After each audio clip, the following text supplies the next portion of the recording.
Why do people not get that we need to step up? Well, actually, it's not they don't get we need to step up. It's that they're not willing to step up in the way you think step up means. The question is from Thinking Focus.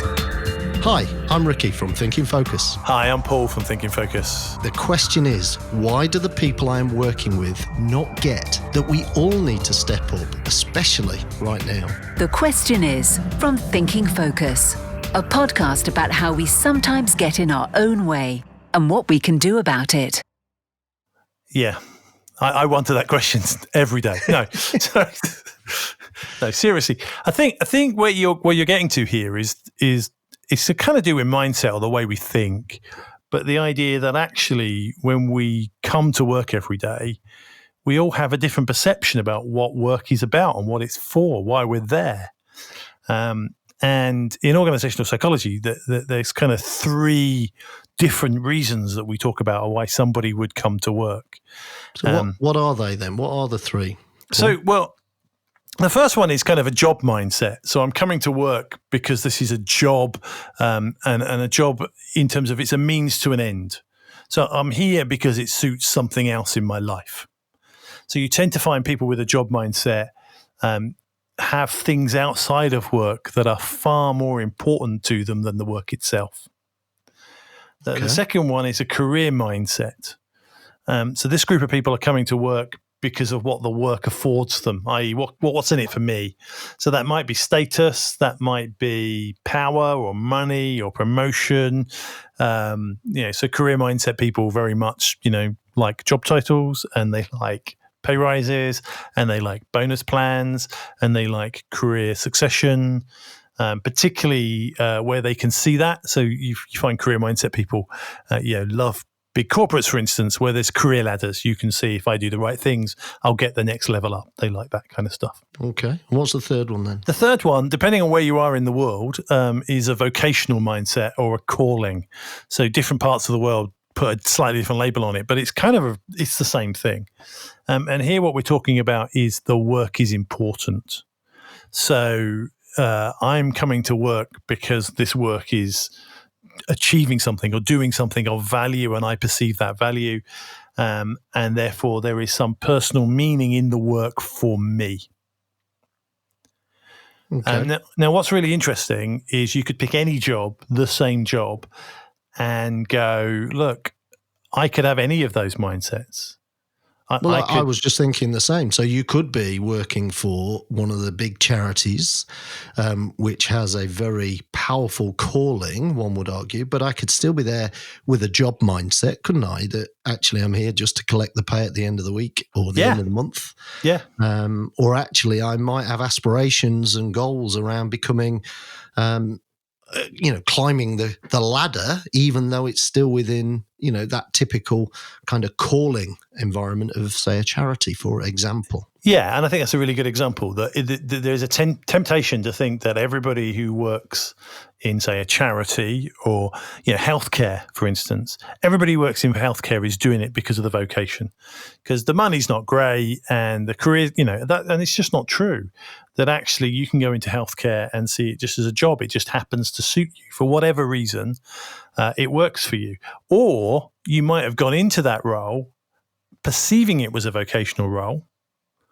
And then things change in your life. You get married, you get other interests. Maybe the career doesn't go the way you thought it was going to go.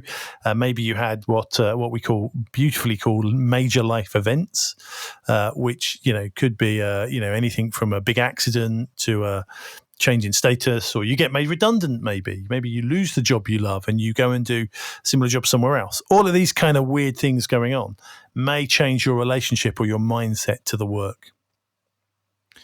I think of a case that's in a book I've read where she's kind of talking about this. I don't know if she realizes she's talking about this, but what she's talking about is the idea that at a point in her career, she's moving up the corporate ladder and then gets to a point where things outside of work, in this particular case, parents become old and ill, and she takes on a caring role.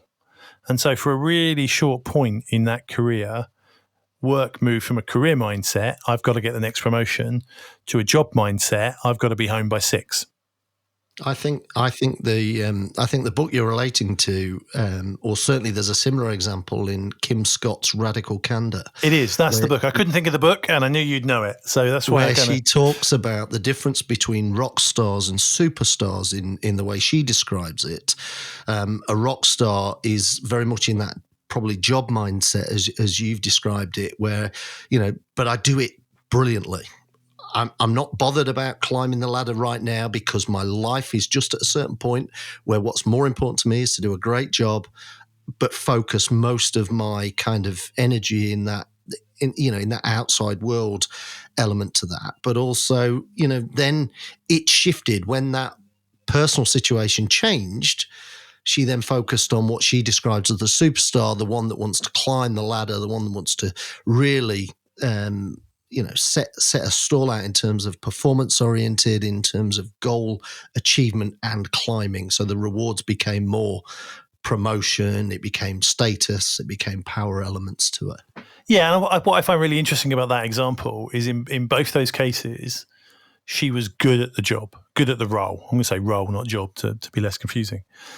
Because the other thing you have to bear in mind is that for these 3 mindsets, job, career, and calling or vocation, I might be great in the role. I might be terrible in the role. There are people who have a job mindset who turn up, who cause havoc all day and go home. There are people with a job mindset who turn up and work their socks off. And in fact, in some of the organizations I've worked in the past, those people, and I think it goes back to that Kim Scott's description of them as rock stars. Those people kind of are the foundational layer of the organization, because if they weren't there just doing the work day in, day out, you're going to be in big trouble.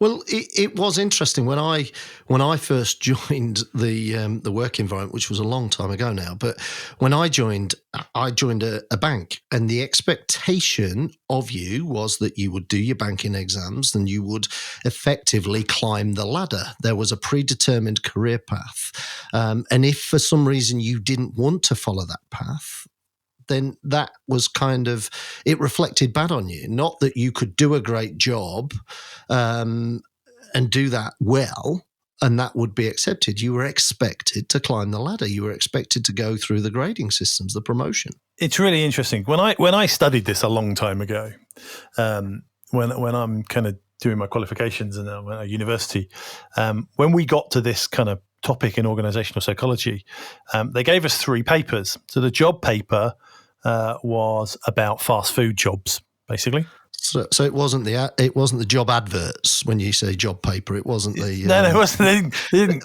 give us a job paper. They gave us an academic paper about the job mindset, not the appointments page. Thank you for clarifying.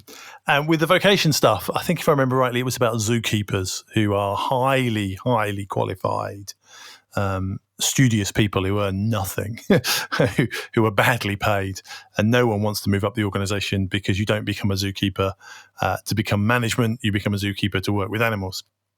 But the career paper that we had to read was about where careers come from, and that whole concept of careers originated in the banking sector, and it's about control. So originally, careers were a kind of trade between the employer and the employee of, if you do the things we would like you to do, if you act in a way that we'd like you to act.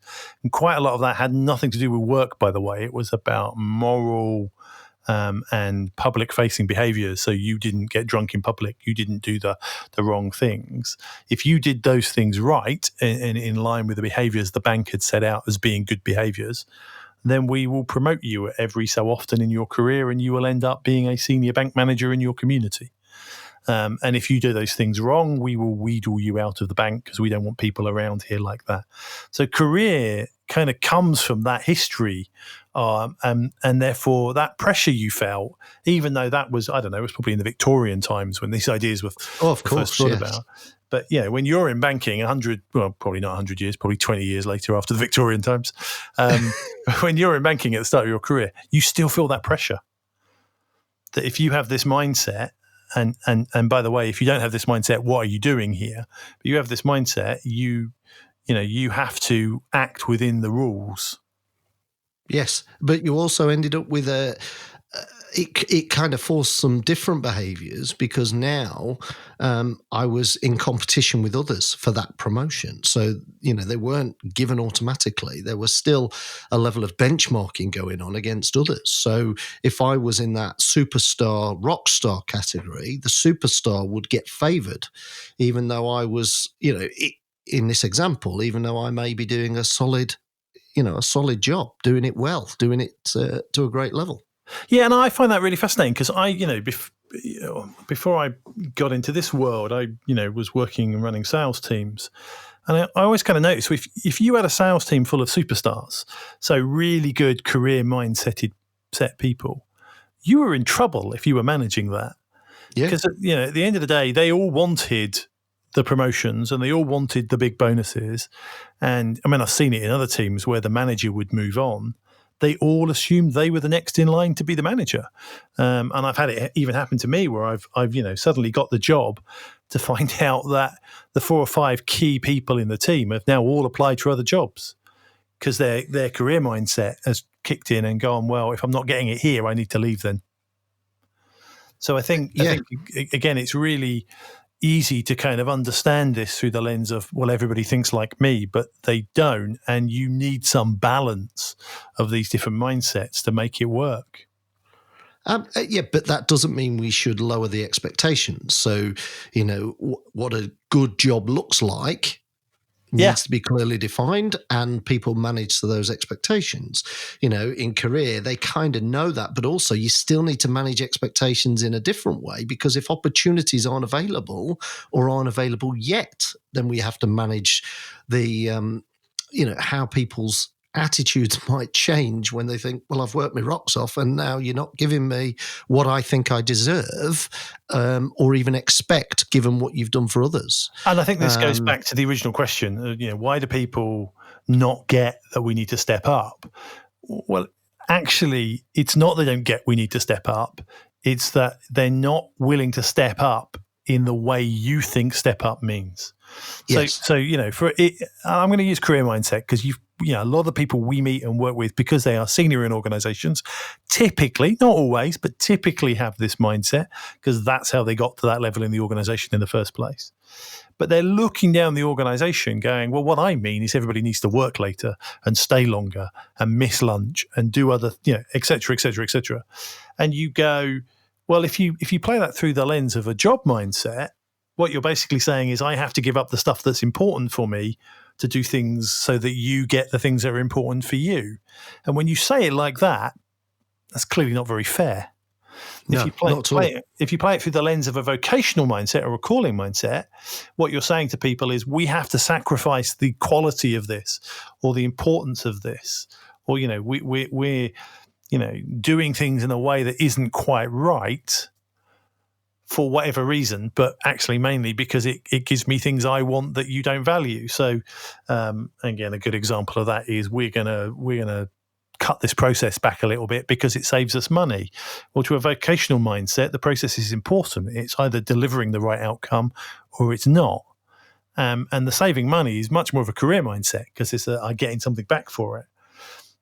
So actually, if people aren't getting the need to step up, the chances are it's because we're explaining it in why it's important for us and we're not explaining it in why it's important for them. So if we were to kind of summarize this, then what we're really saying that whether it's job, career or vocation does not indicate good or bad in the role. Doesn't at all. No, it's almost completely unrelated. There are going to be some hardworking, great people doing each of those, and there's going to be some people who really shouldn't be there with each of those. And we've described it to make it probably easier to understand that these different attitudes to work exist, but actually we can be a little bit of all of those at different times. So we can flip between those depending on what our personal situation is. So we might be job focused at a particular point or even career focused, particularly perhaps in our early years. Yep. Or actually we might find that vocation, that calling that's important to us. Yeah, and like I say, it can change. It can change on a dime, because it can change. Something can happen in your life. You could be, massively career focused, pushing through the promotions.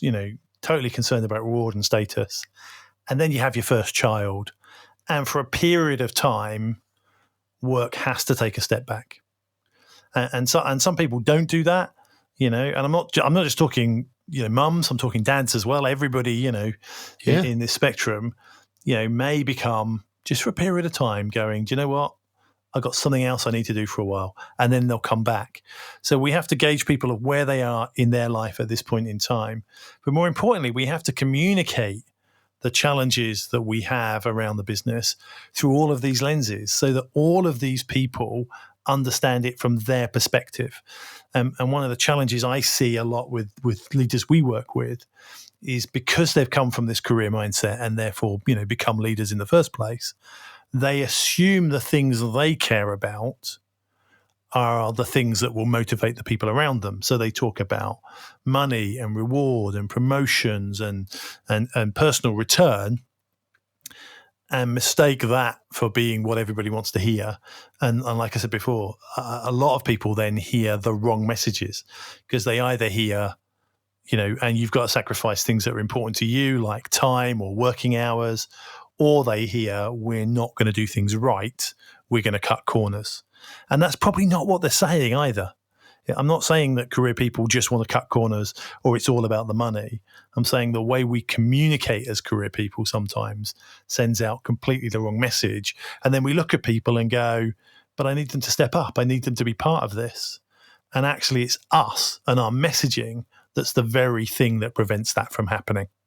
And I suppose one of the key elements of perhaps overcoming that is to make sure that you really know your people, so that you can understand what's their driver right now, and not necessarily believe that's their driver forever. What's going on in their world, what's going on in their lives, so that you can help support and manage them in the appropriate way. So you get the best of both worlds for the organization and motivate your people in the right way. Yeah. And if the message doesn't land, go back and ask not, why do they not like what I'm offering, but what is it they're looking for? What's the demands that they place on this role to make it good for them? And am I answering those questions they have in their head, or am I actually just creating more doubt and more questions in the way that I'm communicating? Yeah. So get to know your people. Don't judge any of those career attitudes, those attitudes to work as good or bad. And recognize that we go through each of those, or can go through each of those at different stages, depending on what's going on in our lives. We both know what that feels like in terms of parents. So, let's understand what's going on in the world of our people and make sure the messaging is landing, and test that messaging. And like most things, actually, if you've got a nice mix of those different mindsets in your organization, that creates balance and it creates, a wider perspective, and there's power and, real kind of, I can't even think of the word, but there's something in that that's quite powerful. If everybody's got a career mindset, or everybody's thinking about this vocationally, it will force you down one particular route. Whereas if you've got some of each, it's going to force you to come up with balanced answers and a much wider perspective on how you move your team and your business forward. Brilliant. That's a great point to land on and finish this podcast on. So well done, Paul. Thank you for that. Thank you, Ricky. Next time on The Question Is. Somebody could describe a situation as being, I'm finding that challenging, in a negative way. Because it's challenging, I'm not sure that I want to participate in it. And yet the positive implication on that is, are you up for the challenge? So just in the actual language itself, the interpretation of it is really key, I think, for leaders. To find out how Thinking Focus can unlock the potential within your organization, go to www.thinkingfocus.com, where you'll discover more about the work we do, helping our clients increase productivity and enable change.